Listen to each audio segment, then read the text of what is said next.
Menjejak kembali bukan berarti mundur atau melupakan perjalanan yang telah kita lalui sebelumnya.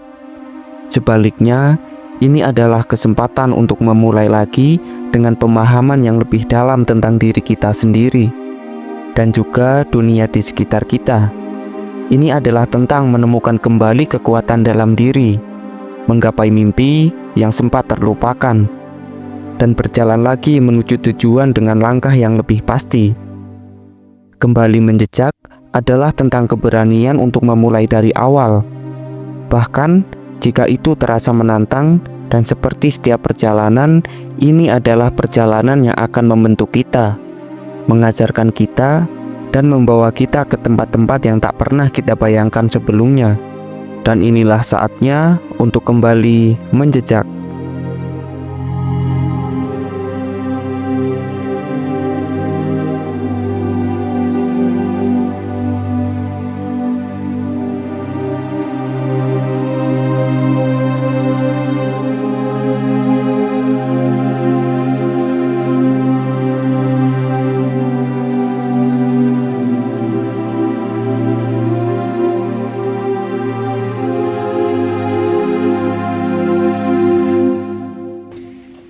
Ini jam setengah 7-an, hampir jam 7 ya tepatnya. Kita sudah bangun, sedang mengisi air dan cuci-cuci piring di pos 3. Nah, di pos 3 ini terdapat mata air yang sangat berlimpah. Jadi buat kawan-kawan yang mau ngecamp, saya saranin itu di pos 3 sama di pos 5. Nah, jadi kita nggak perlu repot-repot bawa air dari bawah.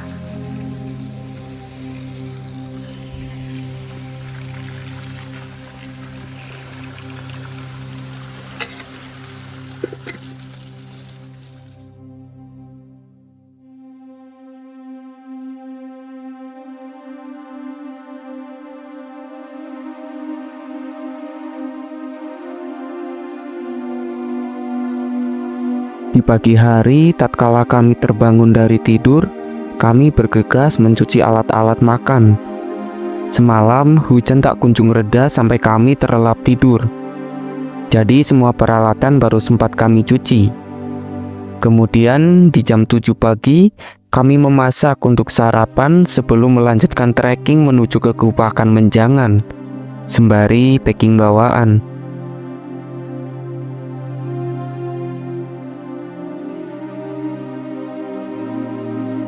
Kemudian setelah makan dan meneguk secangkir kopi, kami pun berkemas. Menatap peralatan basah karena hujan semalam. Logistik yang sudah terkuras banyak tidak membuat tas kami terasa lebih enteng. Malahan bertambah berat karena basah. Dan juga dari sini kami harus membawa air yang lumayan banyak untuk pasokan di camp area nanti. Karena pos mata air hanya baru ada kembali di Sendang Derajat atau dekat dengan puncak.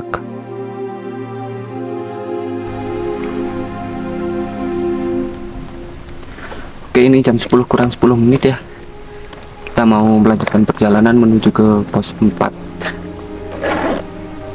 Cuaca agak mendung, semoga tidak hujan.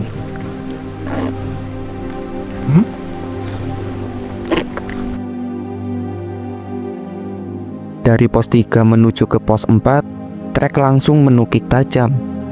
Menurut beberapa kawan, ini adalah trek terberat tak ada landai dan terus menukik sampai ke pos 4. Belum lagi dengan tanahnya yang basah dikarenakan hujan semalam. Licin sekali. Melanjutkan cerita kemarin, apa sebenarnya ketakutan nyata saat mendaki gunung? Seringkali saat mendaki gunung, kita hanya takut kepada hal yang sebenarnya tidak ada, yaitu setan dan kaumnya. Lantas, apa yang perlu ditakutkan sebenarnya? Menurut saya pribadi, ketakutan nyata yang pertama adalah takut kepada hewan buas.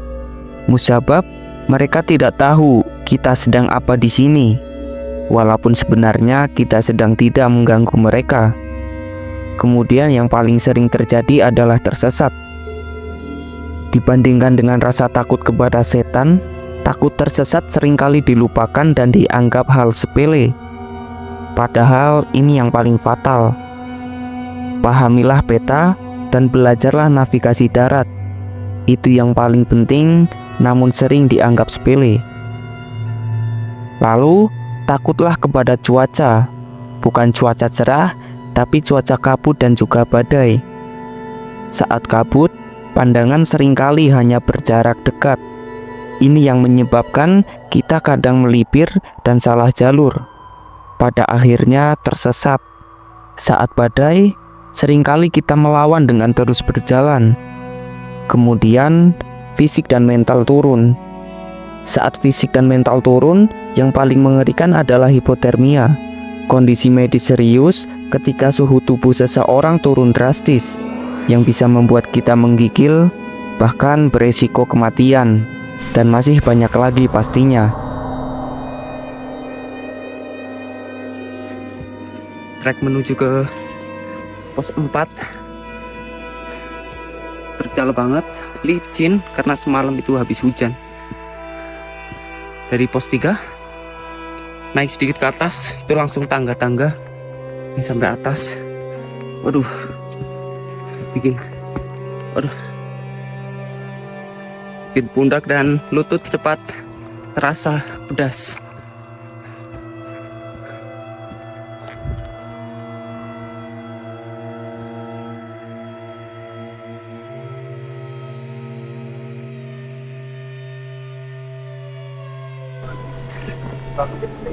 Jam 11 tepat ya, kita sampai di pos 4. Perjalanan kurang lebih 1 jam lebih ya. Iya, Jam lebih lah ya. jam lebih. Kita rencana istirahat dulu di pos 4 sambil makan buah dan istirahat lah. Masih jam segini. Tujuan kita Kupak Menjangan.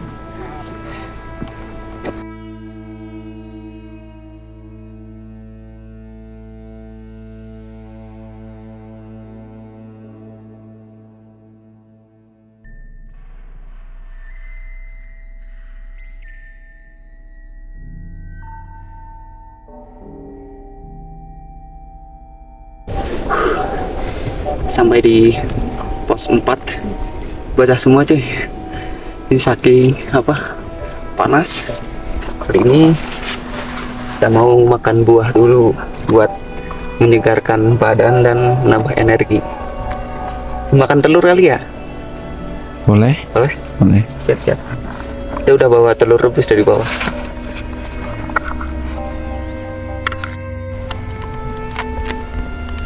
Ini menu simpel makan siang kita hari ini.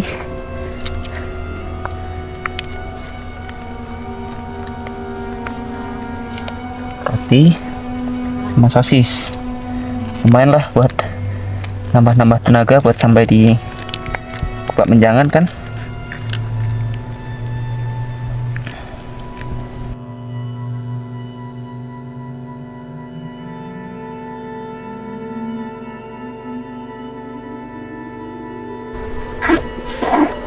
Oke, ini sekitar bukan sekitar ya, ini jam 12 kurang 10 menit, sama seperti tadi.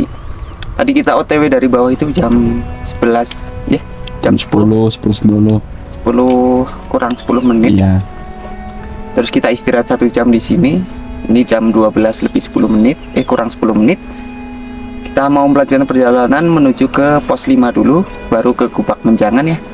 Nanti kita lihat situasi dan kondisi dulu. Nyampai di pos 5 itu jam berapa. Kalau masih siang ya kita lanjut sampai ke Kupak Menjangan. Tepat di tengah hari, kami melanjutkan perjalanan kembali. Cuaca yang tadinya kabut tebal kini berubah menjadi terik mentari yang menusuk ke kulit, ditambah vegetasi yang mulai terbuka. Panas sekali. Dan kenapa akhirnya saya berani melangkah dan mengambil keputusan atas impian saya, yaitu untuk mencoba masuk ke ranah YouTube, adalah karena kalian semua. Dan satu kutipan buku yang selalu terlintas di pikiran saya. Buku ini ditulis oleh J.K. Rowling yang menuturkan, terlalu lama merenung tentang impian atau ketakutan bisa membuat kita lupa untuk menjalani hidup yang nyata. Kurang lebih seperti itu. Kawan saya juga pernah berkata, coba saja dulu. Takut gagal itu bagian dari proses. Cobalah mumpung masih muda dan mumpung belum punya tanggungan. Tuturan itu juga yang membuat saya akhirnya berani untuk mengambil keputusan. Saya tahu ini prosesnya akan lama, mungkin lebih lama dari yang saya harapkan. Tapi jalani saja, ucap hati kecil saya. Jadi ada sebuah pertigaan ya, ini kan dari bawah. Terus ini naik nih, ini landai banget nih. Landai cuma muter. Si kamerawan tuh ngotot nih lewat sini yang naik banget. Tuh, orangnya udah di atas nih. Padahal lewat sini tuh landai banget nih. Cuma ya udah, biar dokumentasinya lebih cakep mungkin ya.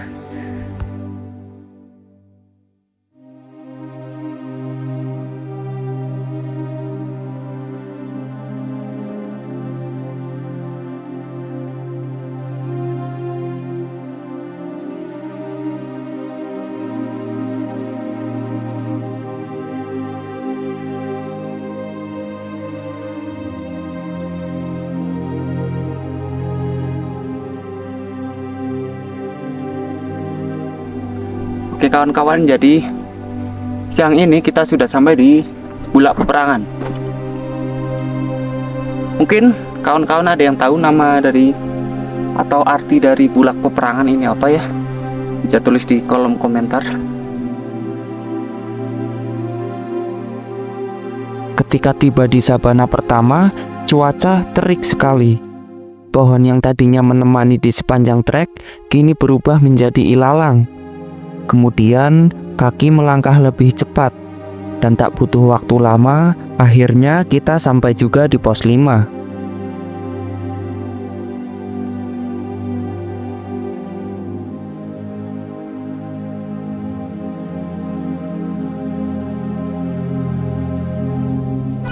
Oke kan kawan, jadi hari ini kita sudah sampai di pos 5. Ini sekitar jam 1 pas ya. Jadi tadi kita berjalan jam berapa? Jam 11 Jam 12 kurang 10 menit. 12 kurang 10 menit ya. Iya. Jadi kurang lebih 1 jam ya. Kita berjalan dari pos 4. Kita akan istirahat dulu di sini karena ini masih jam 1 ya. Kita akan melanjutkan perjalanan menuju ke Gupak Menjangan.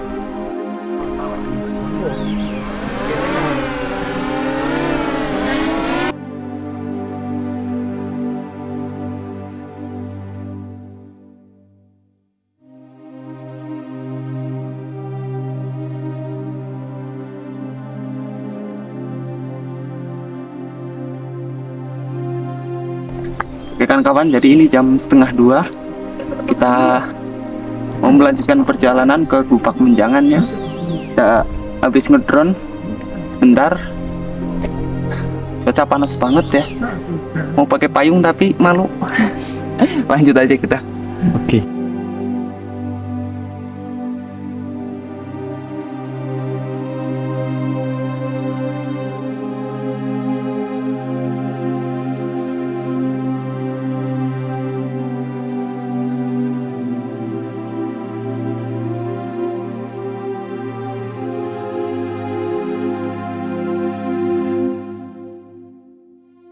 Di sini saya berjumpa dengan 2 kawan saya, yaitu Mas Dandi dan Mas Bambang.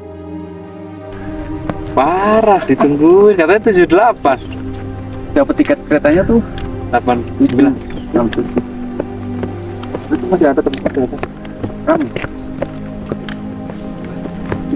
Udah cepet banget udah. Ini terakhir nih kalian. Mau camp di sana? Iya. Nah, ke pos 3 kemarin. Hah? Kemarin. 3 hari? Iya. Kenapa kan langsung? Berat. Nyantai, pengen nyantai. Berapa orang? Kita mah berdua, bertiga sama porter. Oh. Cuman yang lain nyusul. Teman yang lain suruh berangkat kemarin, suruh pada pulang sekarang aja lah. Oh, ini ya? Siapa? Sabela itu. Muti. Ya tuh. Enak lah, sepi. 3 hari. 3 hari. 2 hari. 2 hari ini dia. Ya, 2 hari. Besok turun. Besok turun. Oh, udah 2 hari sekarang. Iya. Trekking malam berarti kemarin. Siang. Tapi kena malam. Enggak sih. Sore. Maksudnya jam segini udah di sini. Itu sore sampai sini tuh. Ikan bayi mas. Ayo duluan ya. Ya, duluan ya. Hati-hati mas ya. Hati bang. Siap. Setelah berbincang sebentar, kami berdua melanjutkan perjalanan menuju ke Gubakan Menjangan di tengah kondisi cuaca yang sangat terik sekali. Dari sini kondisi trek sudah didominasi dengan landai dan sabana yang sangat luas. Hingga pada akhirnya tak butuh waktu lama, kami sampai juga di Gubakan Menjangan. Akhirnya setelah berapa menit tadi dari bawah? 10 menitan ya? Iya. 25. Kita sampai juga di Gubakan Menjangan. Ini sekitar pukul hampir jam 2 lah.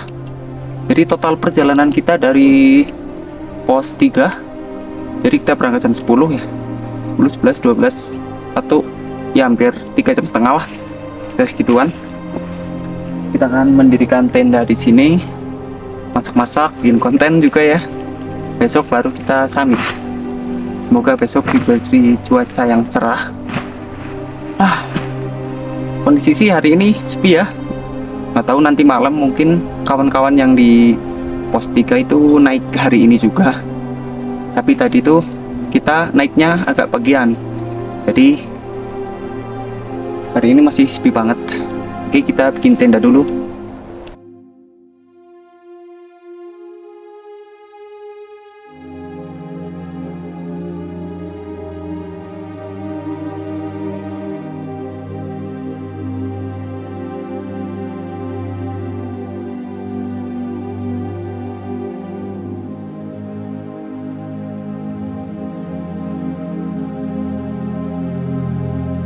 Setelah tenda didirikan, kami memasak untuk makan siang. Dan menu kami hari ini adalah mie ayam.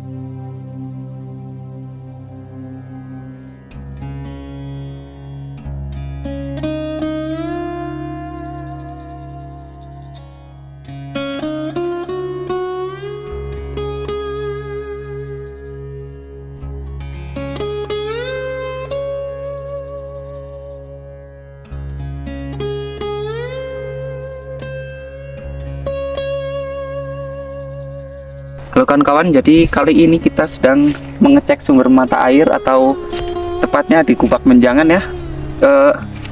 Sebenarnya bukan mata air sih, lebih ke kubangan air, tempat menjangan atau kijang ambil minum. Cuma kali ini pas kita kesini tuh kering, padahal ini musim hujan ya.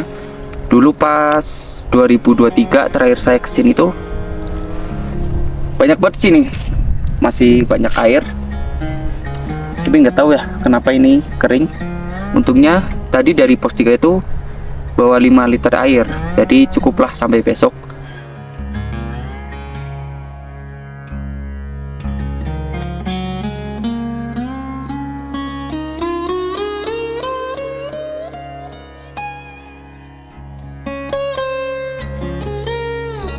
Dan ketika sudah berkeliling di Gubakan Menjangan, kami berdua bingung mau ngapain. Waktu masih menunjukkan di jam 3 sore. Alhasil kami berdua tidur siang. Dan kemudian terbangun tepat saat azan maghrib berkumandang. Bikin apa nih Mas Bay? Ini mau bikin sayur sop sama Nggak tahu ini mau Nggak tahu. ya belum. Yang pasti menu utamanya Sayur sop sih. sayur sop. Ya, sayur sop. Makan enak terus itu ya. Iya, jelas. Jadi di gunung itu tidak ada alasan untuk tidak makan enak. Wah, benar sekali karena Kan? logika tambah logistik itu anarki. Anarki. Benar juga sini.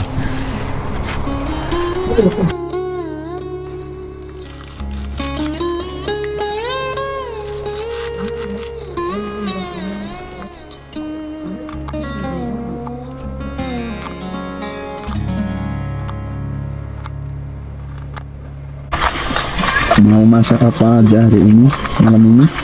Kita tadi sudah bikin sosis kecap pedas ya. Terus ini mau masak sop.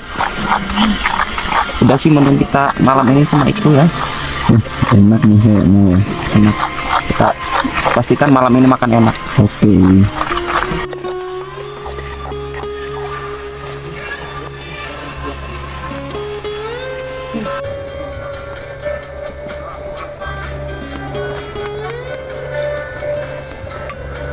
Oke, masakan sudah jadi semua. Ini ada sop nih. Kelihatan enak sekali ya. Terus ini ada sosis kecap. Lalu udah sih Nasinya ya. saatnya kita eksekusi ya. Habis ini ngopi dulu sebatang dua batang, kemudian tidur. Oke, kita cicipin dulu ya nasi sama kuahnya. Bismillahirrahmanirrahim. Enak banget sih. Enak nih, cocok banget nih. Cuaca dingin gini kan, makannya yang kuah-kuah gini, anget badan. Hawa yang sangat dingin, hangat sekali rasanya menyantap sop panas. Kemudian setelah perut terisi, di jam 10 kami tertidur.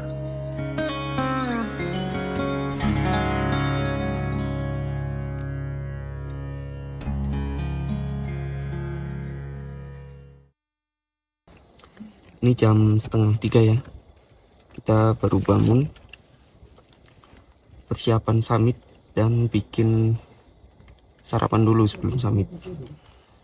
Kondisi cuaca hari ini cukup cerah, tapi anginnya lagi kencang banget. Jadi kita harus persiapan dulu lah sebentar. Insya Allah jam 3 lah kita start trekking ya. Kita sarapan dulu sebentar. Oke, sebelum summit kita sarapan pakai roti dulu dan segelas kopi biar ada tenaga buat berjalan. Ini sekitar jam 3 ya. Kita persiapan summit. Semoga nanti sampai puncak masih dapat sunrise.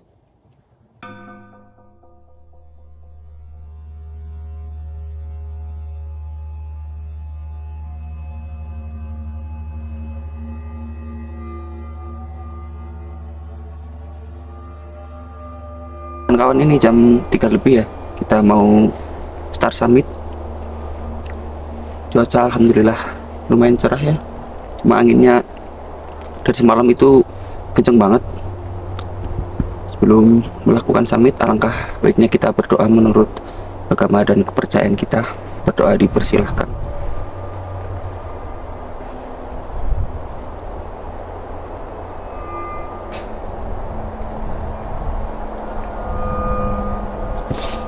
Berdoa tak akan pernah berhenti. Oke.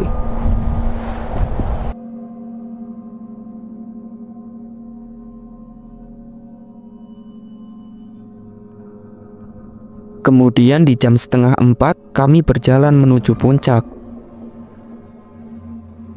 Angin kencang sekali saat kami menyusuri sabana yang sangat luas.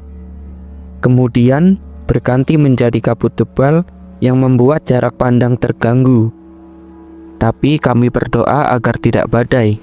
Oke kawan-kawan, jadi pendakian kali ini diselimuti dengan kabut ya. Mungkin di kamera kurang jelas, tapi di sini kabutnya sangat tebal sekali. Nah, ini adalah salah satu yang membuat kawan-kawan kita itu kadang melipir ke jalur atau tersesat ya.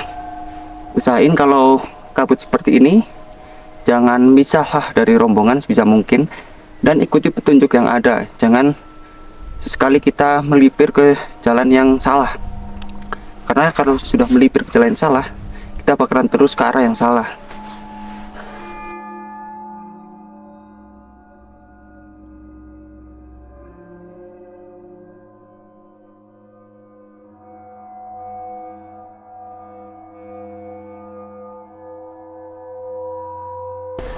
Oke, ini jam 3.45 ya, kita sudah sampai di Pasar Dieng. Kawasan ini mungkin cukup terkenal di kawan-kawan yang percaya akan hal mistis. Mungkin menjadi ciri khas di pendakian Gunung Lawu ini ya. Cuma yang kita rasakan ya seperti di hutan pada umumnya, tidak ada apa, hanya hawa dingin dan kabut yang ada. Kita nggak berhenti lama di sini. Kita langsung melanjutkan perjalanan menuju ke puncak.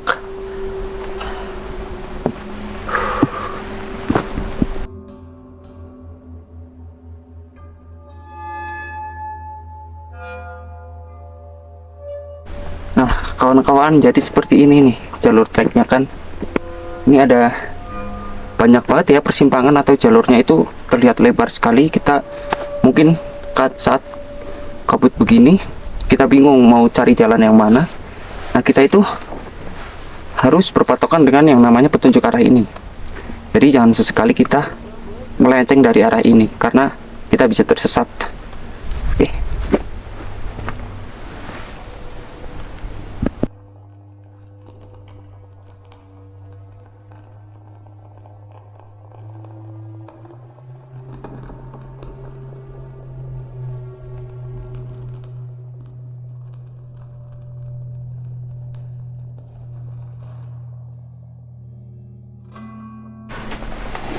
Ini jam 4 ya, kurang lebih jam 4 kita sudah sampai di Hargodalem, salah satu tempat yang terkenal di Gunung Lawu. Bisa dilihat di dalam sana itu terdapat sebuah tempat suci ya, tempat beribadah. Mungkin, tapi kita nggak bisa masuk ke dalam ya, ini harus lepas sepatu. Kita cukup sampai di sini aja, karena ini masih terlalu pagi. Mungkin kita mau santai-santai dulu di warung dan menikmati sunrise di sana. Oke.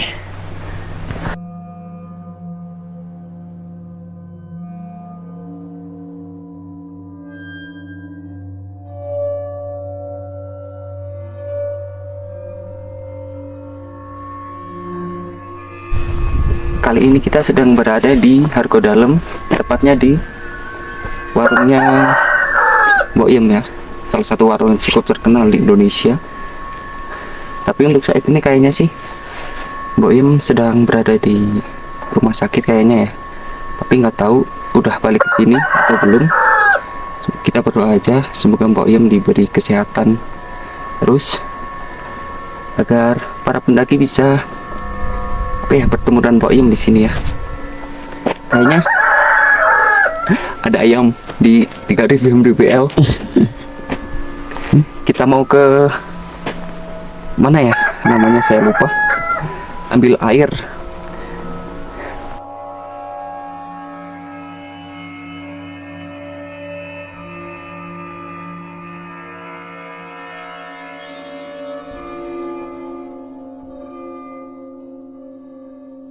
Masih pagi sekali tatkala kami sampai di Hargodalem.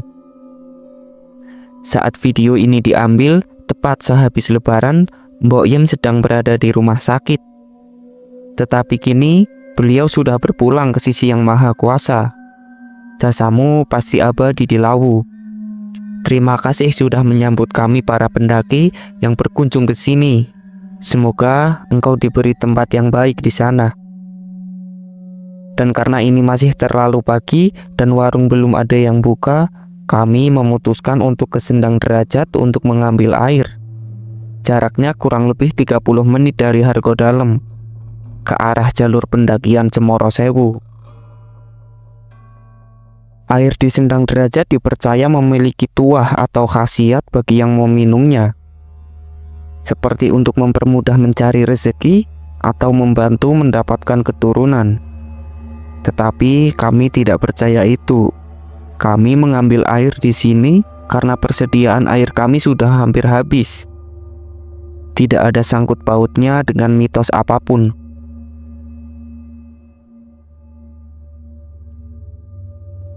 Kita habis ambil air ke Sendang Derajat ya, untuk perbekalan air kita karena di camp kita sudah nggak punya air. Terus di sebelah sana ada warung Mbok Yem atau Hargodalem ya. Ini jalur ke puncak. Kita mau langsung ke puncak aja karena mumpung cuaca kabutnya udah mulai hilang. Jadi kita langsung eksekusi aja ke puncak karena kita ngejar sepinya.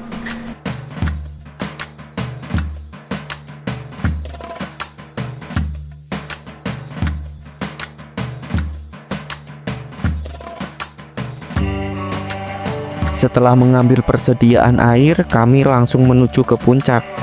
Tidak terlalu jauh dari sini, mungkin setengah jam, tapi treknya sangat menukik tajam.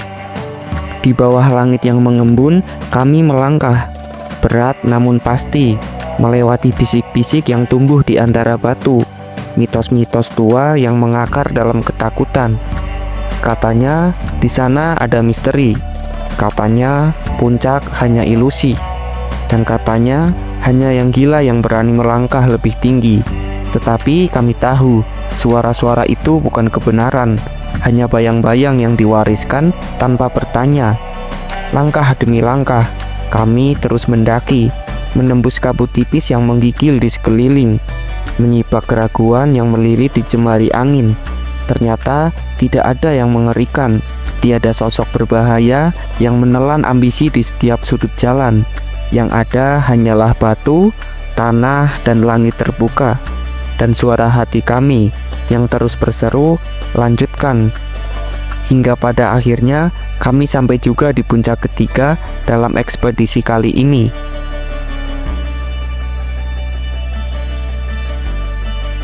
Keberhasilan adalah bisikan lembut di ujung malam, lahir dari peluh yang diam-diam jatuh tanpa keluh.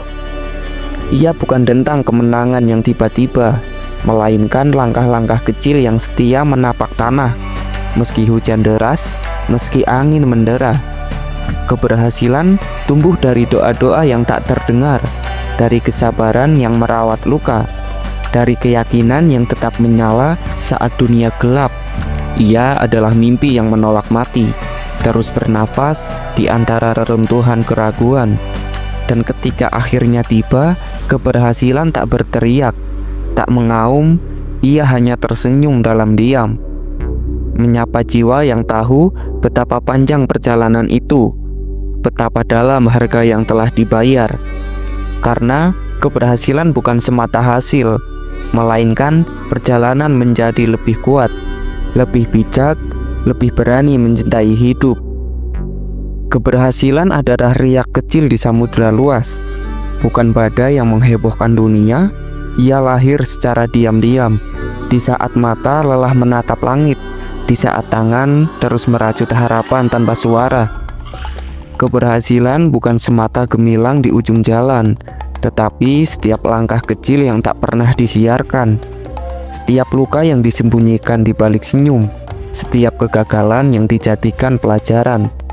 Ia tumbuh dalam jiwa yang tahu bersabar, yang mengerti bahwa waktu bukan musuh, melainkan sahabat setia dalam menempuh makna. Keberhasilan adalah puisi tanpa bait. Ia mengalir di hati yang terus percaya bahwa meski dunia tak selalu adil, usaha tak pernah sia-sia. Dan ketika akhirnya tiba, ia tidak menyilaukan, tidak membutakan, hanya menghangatkan, seperti fajar yang menyentuh bumi setiap malam panjang yang penuh doa. Dan inilah kami kembali menjejak bersama singgah sejenak di Gunung Lawu.